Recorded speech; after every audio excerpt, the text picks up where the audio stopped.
Blog Talk Radio.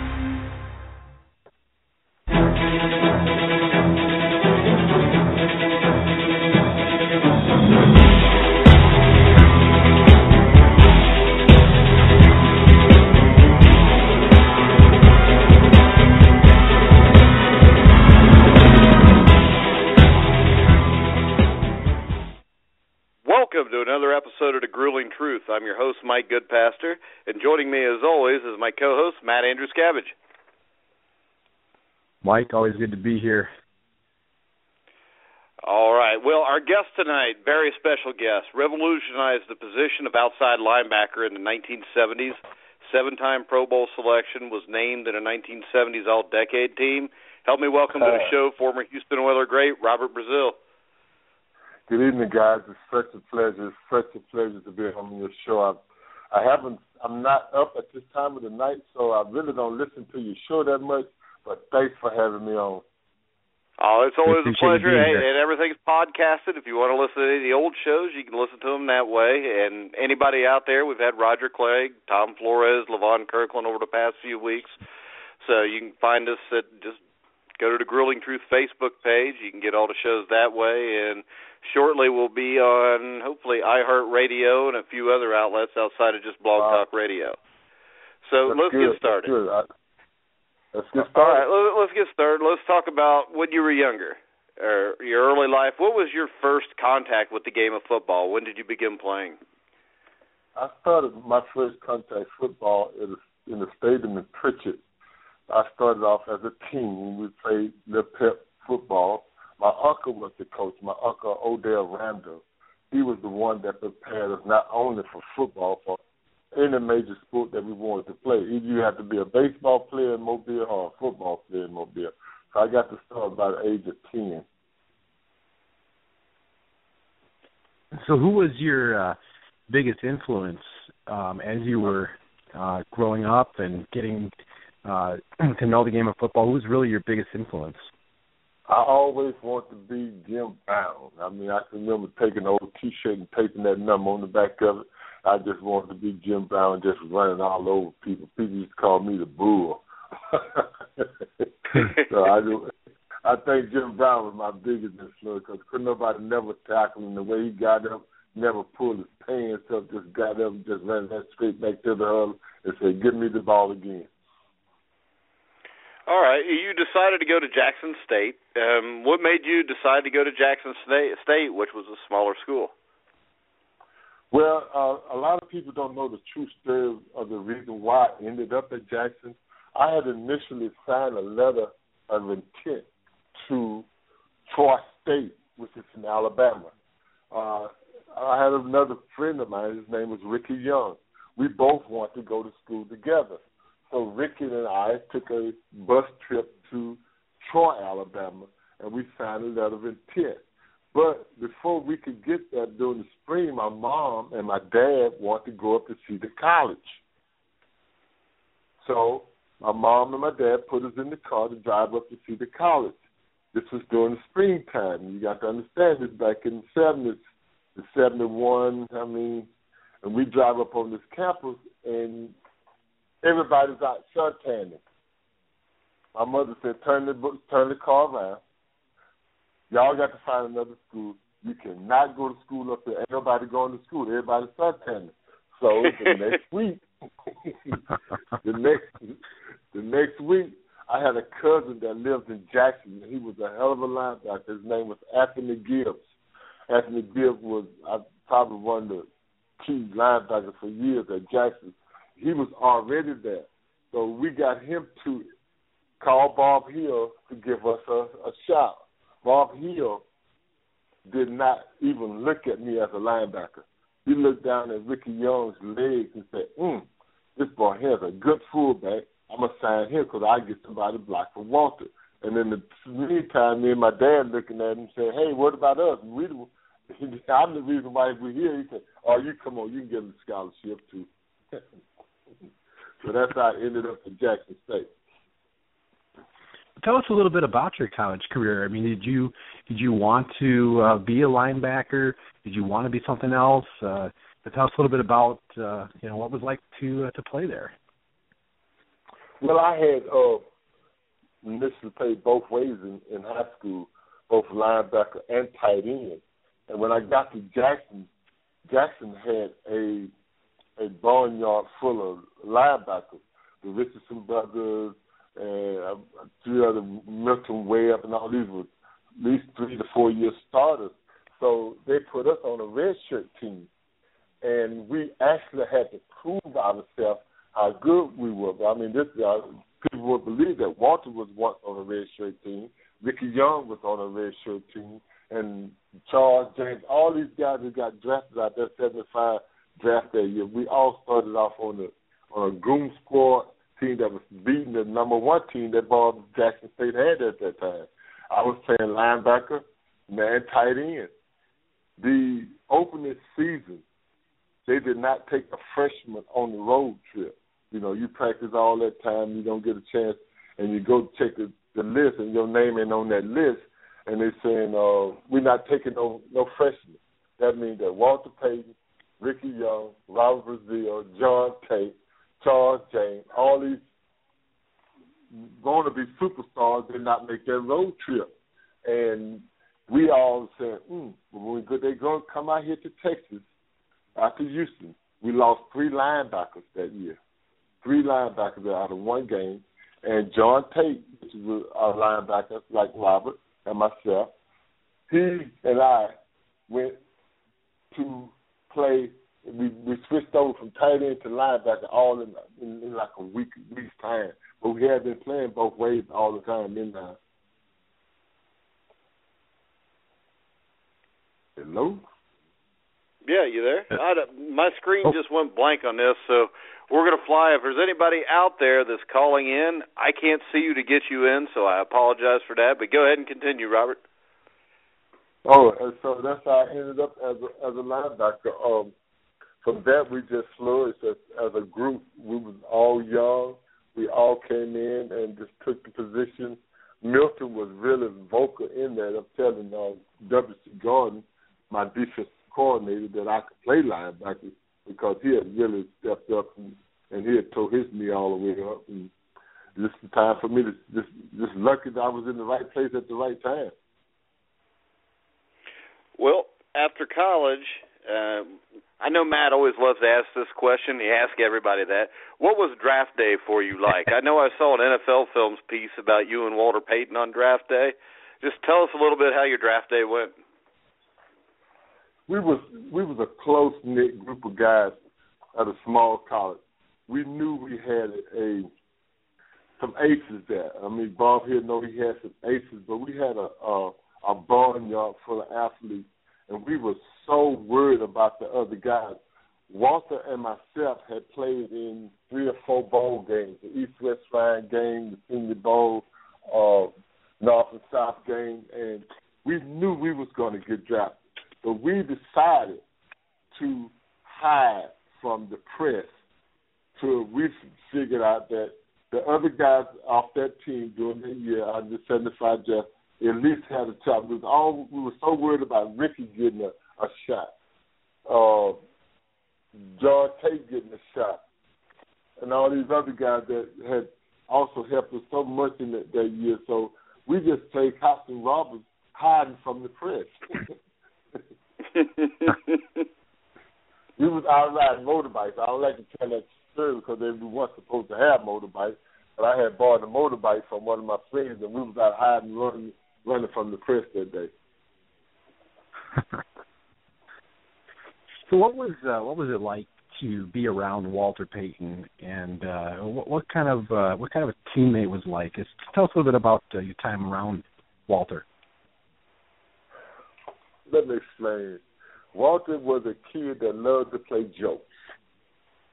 Very sincere.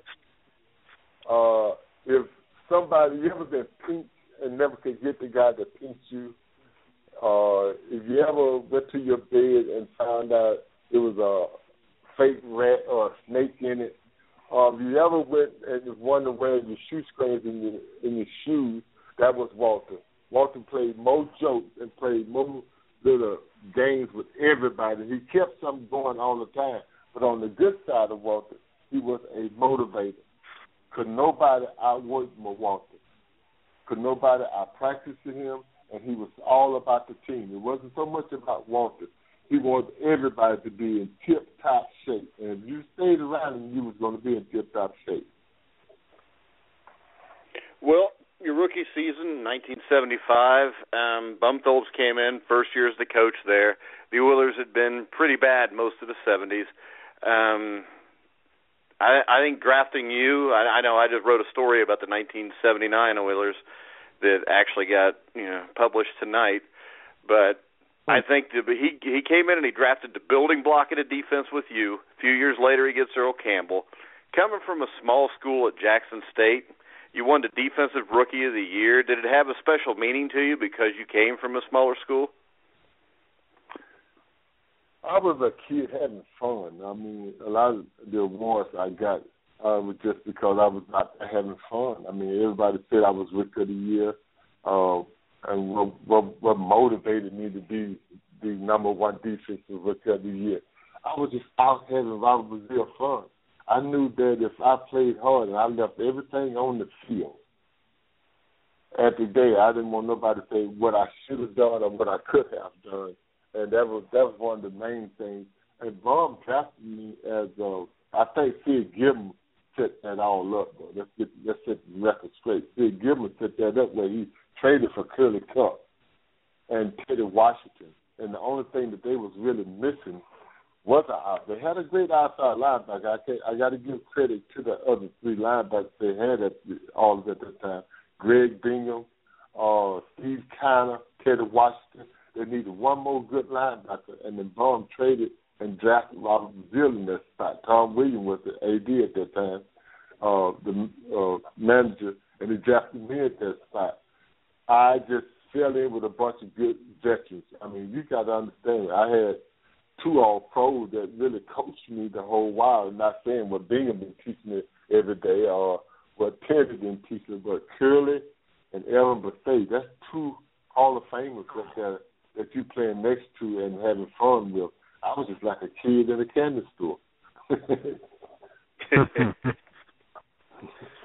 So where did you get the name Dr. Doom from? Oh, man, that's a trivia question. I can't let that out yet. No, I'll tell you. We was in the college all-star game. A lot of people don't know about the old college all-star game. It's up in Chicago, where the college all-stars played the Super Bowl champs. We had a breakfast the day before, the week before the game. Our Cosell was sitting there with Richard Wood. Richard Wood was a great linebacker out of SC that year, and everybody called him Batman. And John Tate, which was there also, they called him Crazy Man because of his. I was the only linebacker without a nickname. So they had to come up with a nickname for me that morning while eating breakfast. So in the Chicago Tribune, it is a cartoonist. His name is Dr. Doom. And Richard Wood said, that's what we're going to call you. And I said, why are you going to call me that? He said, because if you look at the Doom part, death on offensive men, and that's what you do all day long. So it stuck with me. So that's how I ended up with the name Dr. Doom. Awesome. Well, during the heyday of the Oilers, 1979, 1980, or 78 through 80, with the Love You Blue, what was it like to play at the Astrodome and to just be around Houston during that time? Well, I'm going to take a little closer than that. No, I didn't ever call it the Astrodome. I call it Doom's Dome. You got another team here in Texas called the Cowboys. And when you were we're going to call the next door neighbor team to the Cowboys, the All-American team, we came in and tried to take our fans back from the Cowboys. And the only way we could do that is to have a winning team, a winning season. And we succeeded by doing it. I mean, it was a split decision. Either you had to be a Cowboy fan in Texas or no fan. Well, nobody used to all the fan during that time. And Bob came in with the Love You Blue, and the Love You Do guys, and we said we're going to play as hard as we could to get our fans, and we actually played for our fans because we needed them and needed their support. And I was doing those 79, 80 years when we were knocking down the doors and pulling up the trees and knocking down everything else. It was all about our fans, getting our fans and keeping them here in Houston. Right, and they were definitely. You look at any old footage of the Astrodome, and those fans just absolutely love their team. Oh yeah. I got a couple questions about Earl Campbell. Number one, what was it like during practice? Do you and Earl have any kind of almost like a little rivalry in practice? I think you need to ask Earl that question, and Earl will tell you the same thing that I'm about to You got his tell number? you. We could call him. Earl probably sleeps like I should be. All of us had a thing. We never played the Houston Oilers. Bob Phillips used to always emphasize that every day at practice. So why beat up your teammates? We never played the Houston Oilers. The Houston Oilers not on our schedule. We are not going to have contact here. Now, it was times. I remember I would run around, and Earl used to run. I used to run behind him, try to knock the ball out or try to punch it out, see if he had a tight grip on it. And Bob stopped practice. He said, hold. Y'all two come in. And he said, what if you bust his knee by running behind him?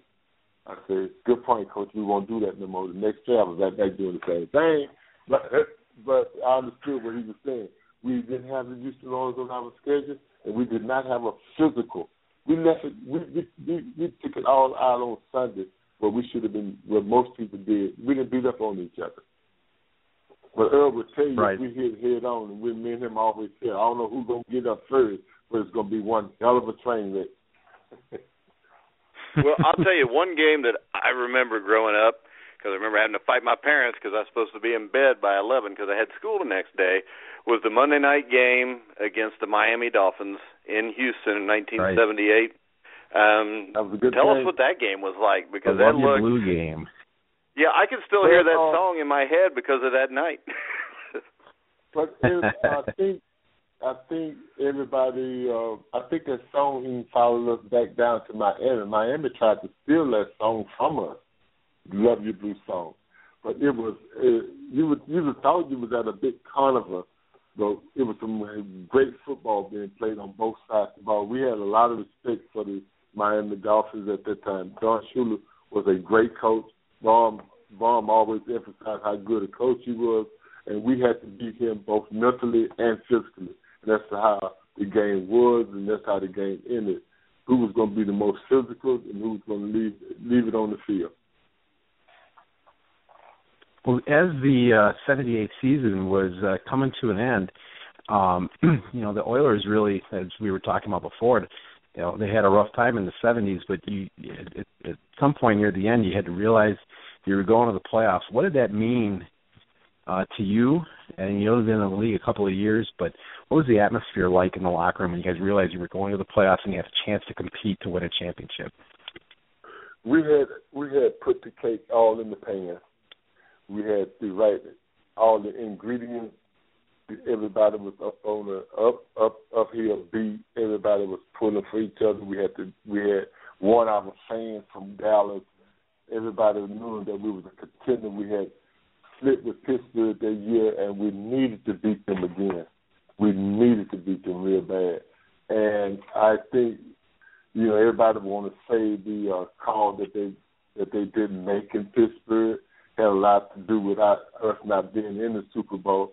Robert Brazile would like to confess about one thing that happened that day. We let the guys in the strike take the game away from us. I am one of the defensive leaders. I did not get my defensive team back together. Bingham and I supposed to get that team back on the field and play football. We still had 3 other quarters of football to play, and we didn't. We still talking about what happened with Mike Renfro. That had nothing to do with that defensive game. And I think, and I regret it today that we did not pull together back as a team and become in the AFC playoff that year. Well, like I said, that first year, I mean, it was impressive. You went to Miami and to New England, I believe, in '78. Won playoff games. You go to Pittsburgh.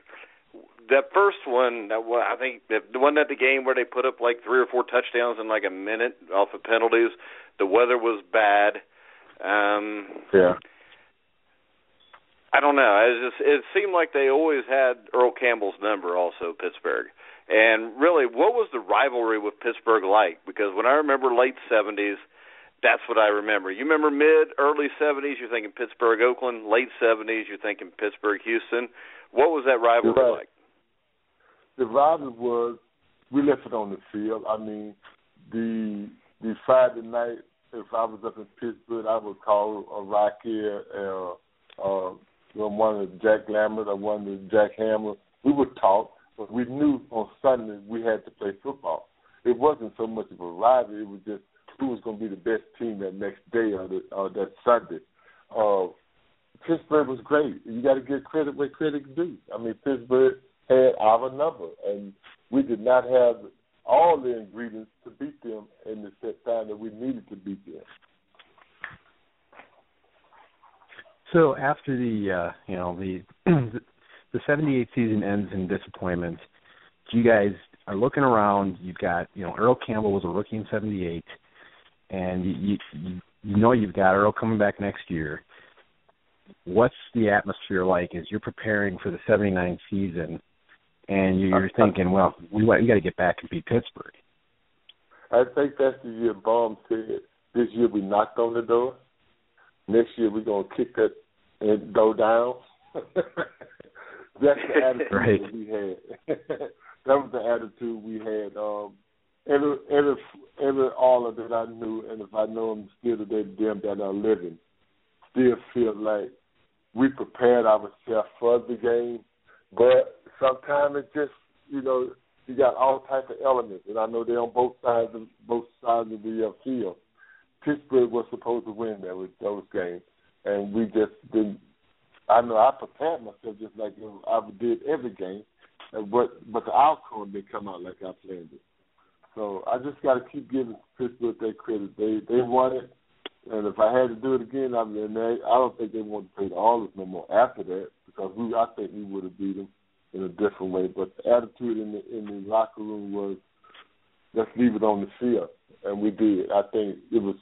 Some people may question what they did or did not do, but I know that Rob Brazile left everything on the field against in the playoff game.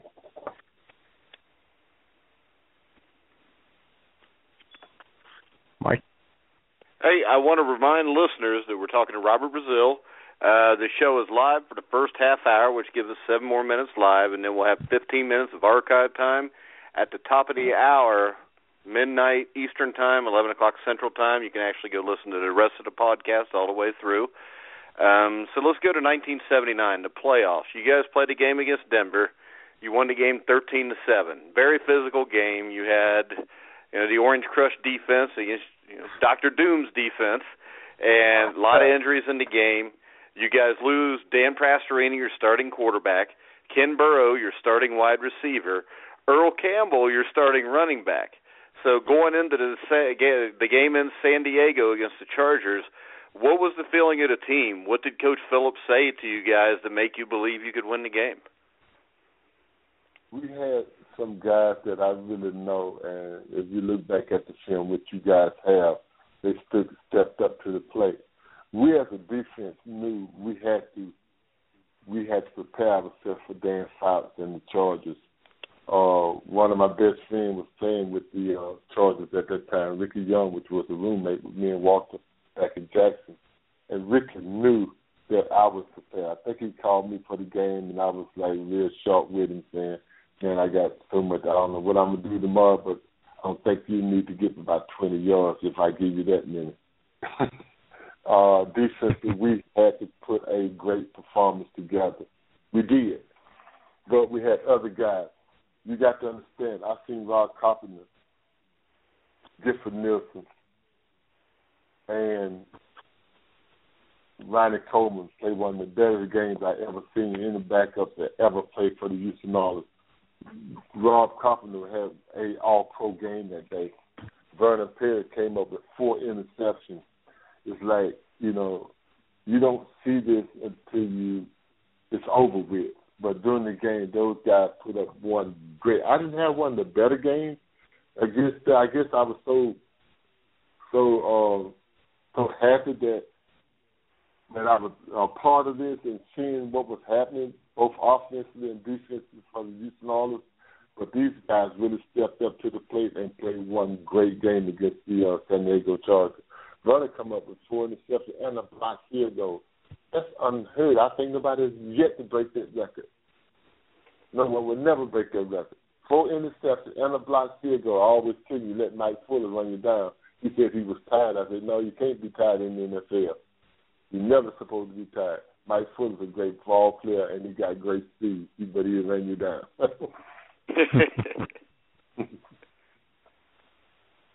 So was it really surprising that Vernon was able to make all those plays? It just seemed like every time Fouts dropped back to throw and it was a big moment, it was Vernon Perry coming up with a play, and it was just a great team effort. We really prepared ourselves in the film room that year for that game. Greg Bingham, Teddy Thompson, myself, and Coach Biles had picked up on something that Dan Fox was doing. We didn't know where he was throwing the ball, but we knew when he was going to throw. He had a way that he would set his feet that we picked up in the film. And his feet was parallel with each other. That means side by side, that was going to be a running play. If he cocked his right foot back, that means he was going to drop back and throw to the right.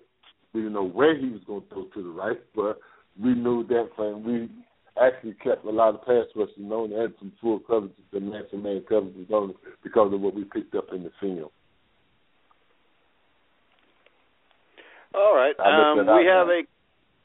We've got a caller on the line. You there, caller? Yes, I am. Hey, Robert Brazile. It's a real pleasure talking to you.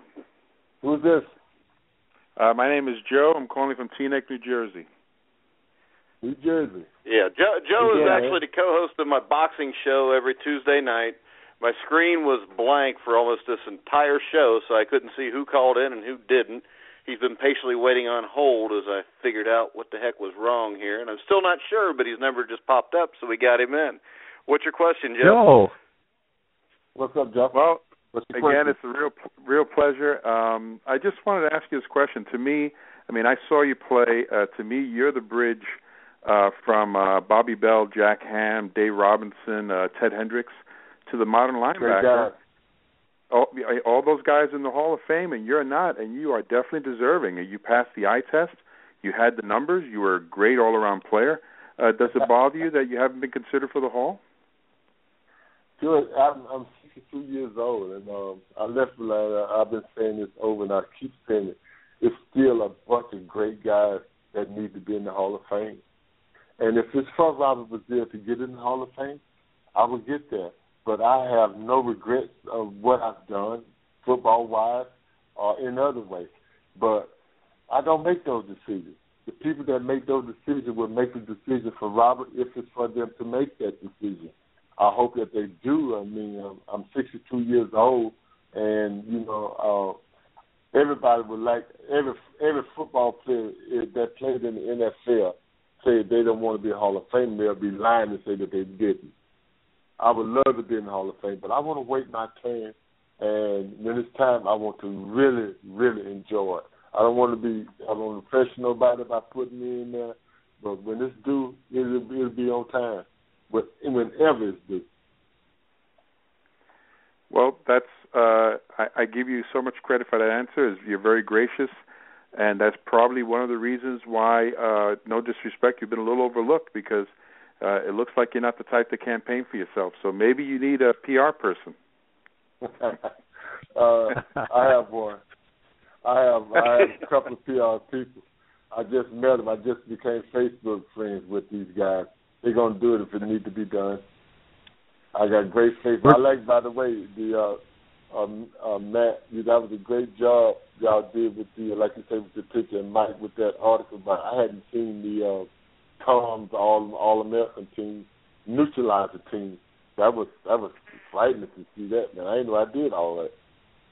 Okay, I can tell you this real quick. My son loves football. He likes the old time football players, watching the Jack Lamberts. First time he'd seen Robert Brazile. All right, he's watching that, and you know what he told me? He looked at me. He said, "That looks just like Lawrence Taylor, only I think he's better." Now, the thing that really got to me was this. I remember when the Oilers, I'm a Bengals fan. I hate to admit it, but everybody in the world knows it by now because Matt's always making fun of me about it. I wasn't going to say anything. I remember in 1978, or 78 or 79, I went and watched the Bengals play the Oilers. I was probably like 10 years old. Okay? We watched you play. My dad loved the way you played. About 1985 is the first time we saw LT in person when the Bengals beat the Giants. Joe's a Giants fan, so anytime the Bengals beat the Giants, I like to rub that in. But when we watched you for the first time live, my dad looked at me and he said, "He plays just like Robert Brazile." And wow. I mean, that always stuck with me, and I loved that. Yeah, I loved that Oilers team when I was younger because my team was never in the playoffs. I had to cheer for somebody that was in it, but I mean, I just wanted to get that out there that tonight when we watched that, and my son said that, it looks like LT, I just remember my dad telling me, LT, he plays like Robert Brazile, which I think is a great compliment because I think you two guys were the best outside linebackers I've ever seen. It is. Like you say, you put a couple of them on there. Terry Henry was another great. Bobby Bell was another great. We got a bunch of good linebackers. Everybody, it's just like trying to name the number one best running back. You can't, man. You got a team full of running backs. Walter Payton, Earl Campbell. I mean, come on, man. I'm just glad to be in that class with a guy like Lawrence. I had the pleasure of meeting Lawrence his senior year while he was in college. He wanted to meet me. So I flew up with Gene Burroughs, which was Kenneth Burroughs' brother, up to recruit him for Jerry Augustus as an agent. And that's how we became friends. We had people don't know that story, but we both knew, and I always appreciated his game. Matter of fact, we practiced against him a bunch, and everybody used to say, "Y'all too much alike. You talk alike, you act alike." But his character and my character on the football field was just like a shadow.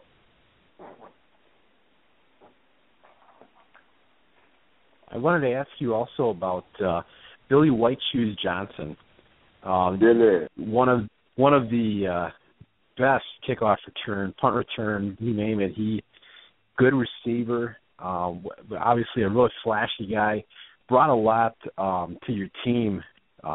What was it like having him on the team, and what kind of energy did he bring? Well, when you got Robert Brazile, you start all four starting linebackers, 2 or 3 of your defensive ends. No one really left our punt return team because we knew what we had in back there returning the football, which was Billy White Shoes Johnson. All Billy wanted you to do was to get a block, and Billy would make something happen or set a block up for you. It was a pleasure being on the special team with Billy White Shoes Johnson. Nice guy. Like you said, a little flashy. I love to see him do the chicken, and Baum loved it. Baum loved him as a little bit more than he loved us, I believe, the way, because he said, all I want you to do, don't let Billy get hurt. And y'all just get the block, and Billy will make something happen. Well, you just brought up Bum Phillips. I actually just got done. I read his biography about 4 or 5 months ago. Very impressive man. I think he should be in the Hall of Fame also. I don't think you can write the history of professional football without him. I mean, the things he did with the 3-4 defense, even as far back as the late 50s at Alabama with Bear Bryant. So true. I mean, he was an amazing coach. And the thing is, people don't remember that. People think that he was easy on players, but I think the thing that made him so great was the fact that he really loved his players. His players knew that would do anything for him. I mean, do you have any Bum Phillips stories? I think the best Bum Phillips story I have was when Bum. I have this statue at my house. I think it was 3 made, 2 made. One is at Bum Phillips rent today, and the other is at my house. And he knew when I stood up behind him, that the defense was at risk. If I was sitting down and stayed away from around him, it was like me and him clicking. A lot of people don't understand that me and Baum had the same thing that I did on the field. If I crossed my leg and it was a defensive play call, and I crossed my leg and I looked at Baum, he would tell me to go freelance. What I mean, if it's check that defensive call and you make a weird rush snap from cover 2 channels. That's what it was. I mean, Robert Gill was coming off the cone because I seen something we needed something to happen on the football field real fast. One of the biggest stories was I had retired and came home. Kenny Burroughs and myself was coaching down in Mobile. We had a team, arena football. Baum and Debbie came down, and that was the first time I really felt like, not the first time, I knew that Baum was the man that I fell in love with back in 1975 when he drafted me, when he showed up out of nowhere just to say, what are y'all doing? I love y'all. I come to support y'all, and y'all have a great. And he signed the football. He said, you may not win them all, but win more than you lose. And I still got that football that faced that. And he was you have a lot of surgeons and daddies. I mean, I could talk about my college coach, Bob Hill and W.C. Gordon. I could talk about my uncle, Odell. I could talk about my father. But when I talk about Baum Phillips, I'm talking about a man that I really respect, love, and adore. And everybody, you've been asked, I've been asked numerous of times before Baum had passed, if it's anyone, when you go to if you ever go to the Hall of Fame, who's going to introduce you? I always say, I'm going to let Baum introduce my son to the Hall of Fame, and let me just sit there and watch them have fun. All right, you coached arena football? Where'd you coach arena football at? Mobile, Alabama. Mobile? What league was that? Mobile State. Because I did see there where it said you coached minor league indoor or minor league football, so I kind of figured that. I coached indoor football the last 5 years, arena football. Yeah, that's probably something you could tell stories about for a long time, isn't it? No, I didn't like it. I really didn't like the idea of the short field and the contact. It was too geared for offense. It wasn't geared for defense. Somebody could get really hurt in arena football. Yeah, real quick, the Bum Phillips thing. That team, when Bud Adams fired him in 1980, that team basically just started going downhill. Did that have a lot to do with why you only played 9 years in the NFL? I mean, when Bum was gone, did that kind of push you where maybe you didn't love to play so much anymore? No, it didn't. To be honest, when it came across the air that Baum had been fired, I think I cried like a bunch of more than all of us. We got together like a bunch of little crybabies and cried because we didn't know what we had done for him to deserve to. I know I felt like, what did I do to deserve my boss man getting fired? And what can we do to try to stop this? What caused this? I guess is the right word I'm trying to figure out. But my last year, in 1984, I had a wife to get killed in a car accident, and I had a 7-year-old son, and he was over in Mobile, and Baum was coaching over in New Orleans. He invited me to the Saints to ask me did I want to play, and I told him, I said, Coach, you've told me it ain't what you could do for football, what football can do for you. And I said, football is going to turn me into a father. I'm really happy with what I did over the 10 years. I'm happy with it, but I'm not going to play any more football. And this is the first time this has been said to the public about what had expired between me and him. But he has really offered me a job with the Saints. But I told him I wanted to be a father, and that's how I ended up into my career right there that night. So after you retired and all the way up until now, what keeps Robert Brazile busy these days? Well, for the last, this is my second year of retirement, but I worked in the Mobile Public School system with special needs kids. I've been a school teacher, man. I've been giving back, enjoying myself up until last year when I retired. Now all I do is go visit my grandkids. I love to fish. I'm an adequate bass fisherman. I love to catch brims. Brims right now on the bed is one of the hottest things that I'm after right now. When the specks are running, I'm in a lot of good brackish water down in Mobile, Alabama, where I can do a lot of good fishing. All right, we got about 3 or 4 minutes left. So I'm sure you follow the NFL today. I mean, who are some of the players that, maybe remind you of yourself or that you really like to watch play? Well, to be honest with you, I only watch the big games. I think that there's some linebackers out there that deserve, I was a great fan of Ray Lewis. I mean, a great fan of the kids up in Seattle. And I think this guy out here in Texas, Mr. J.J. Watt. Yeah. I don't know, man. I don't know. Sometimes you want to check the rate. If this guy still got some of your DNA or something. He's a bad dude. He's a bad sure dude. I love J.J. And I been doing a lot of high school. My son is a high school coach down in Mobile, and I've been doing some Saturday evening coaching with him. I did a whole lot of coaching over the last back when I was working in the school system, high school coaches. I've been doing a lot of high school coaching, trying to prepare kids for college and getting them out of certain areas and putting them in on the college level, D1 level. All right, sounds good. Once again, I can tell you this. I just got like 2 Twitter messages and a Facebook message all at once, and I'm not kidding this time, Matt. And all 3 of them said Robert Brazile sounds like a great guy. And, I mean, I've talked to you a couple times. You've taken time out of your busy schedule. I know you should be sleeping right now, so should we all, because we're all getting up there. But I really appreciate you spending time with us. I know me and Matt talked to you a little bit before about footage from some of your games. If you want, I can give you a holler tomorrow. We can talk about that a little bit. Matt, you got any final comments? I'd just like to also thank Robert, not only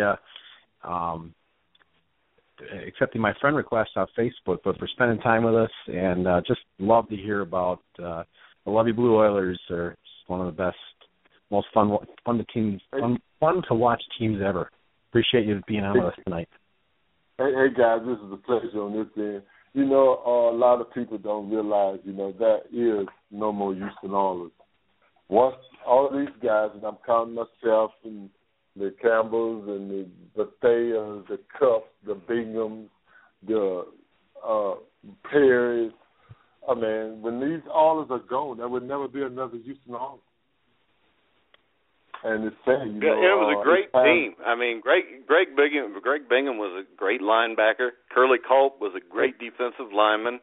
I mean, and Vernon Perry, that one game made a career for most people. When all these guys are gone, man, I don't know what they're going to do. There's a lot of good memorabilia out there with the Houston Oilers on it. But hopefully, like you say, one of these days somebody will see the right thing to do for Robert or to put him in the Hall of Fame. I would love to do it. My mother's 82, y'all, if you're listening. My mother's 82, so I would love for her to be at the Hall of Fame. Well, I can tell you this, me and Matt, neither one of us have ever been to the Hall of Fame. The day you get inducted, we will be there to watch it. That's right. Thank you. I appreciate it. Man. And to the rest of my Hall of Fame, I want to thank you for 10 wonderful years. And I love you guys. I will always be a place in my heart for the Houston Oilers and the Houston people here in Houston, Texas.